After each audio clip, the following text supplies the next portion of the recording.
வரும். உங்களுக்கானது உங்களிடத்திலே வரும். இன்றைக்கு தீர்க்க தரிசனமாய் ஆண்டவர் ஒரு வார்த்தையை சொல்லுகிறார்.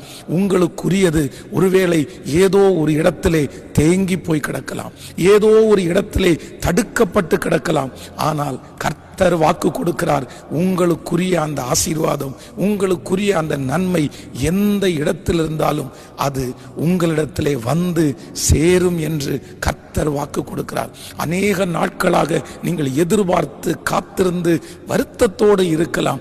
என்று அது வரும், என்று அது வரும். அது எனக்குரியதல்லவா, அது என்னுடைய பிரயாசம் அல்லவா, என்னுடைய முயற்சி அல்லவா, நான் அவ்வளவு பாடுபட்டேனே, நான் அவ்வளவு உழைத்தேனே, ஆனால் அது இதுவும் இதுவரைக்கும் என்னுடைய கையிலே வரவே இல்லையே, என்னுடைய பிள்ளையினுடைய கையில வரவே இல்லையே.